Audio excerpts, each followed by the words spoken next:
Ebi ababagambiro babiri babugana bebembezi abashomesa hamwe n'abantu baburijo omuri Isingiro Town Council okhanura okubakurwana so kutuntuza abana omumaka omumagomborora gatari gamwe na gamwe agomuzo guriyo nigweyongera omu district y'Isingiro. Kigamba nk'abazire kuganga bebembezi nituza kukora ki ogwo mwana unatire nkafutaza ogwo mwana oturugunyizibwa yishomero ogwo mwana arona abana bo kurya munonga orakana nkache kugana karya munonga urwo ebyetine bye byagume no kuriyeti ngo ryo muzire aryo munda na yazagwa umwetero urwo koya marwa aganywa mbwena aganywera kimu ntakuyo kushemerwa abazira bingi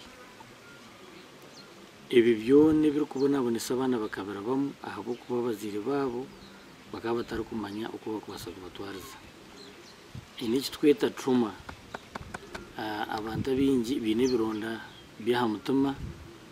ningashe twagweta trauma okurugira musomo gwa St Francis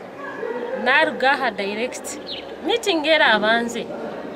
iyo kora staff meeting nore baturi hipumuruka niteko kubanza na briefing abasomesa mbarabiremo byasomera mu St Francis hine abashikiro mu kiganiro eki kandi bine byo kutebya ebyababireho mukora kwabo antera naboroga akaruho niba arikutura n'isomero hihaho omuzeya akiza niwe yantasize yabinga mastogwe n'ekiti master yandigaho hati muzeyi we kuyagizire kineka tiyabanza kucondoza tiyabanza uza kurambura okutunda we kiyakozere yataho mu kishenje omukazi rero byanagambe ngo nize kikomera nyowe hinde wo muntu agine nyenda ni makenje wenda kurenje nago mu mahiga abana no muringo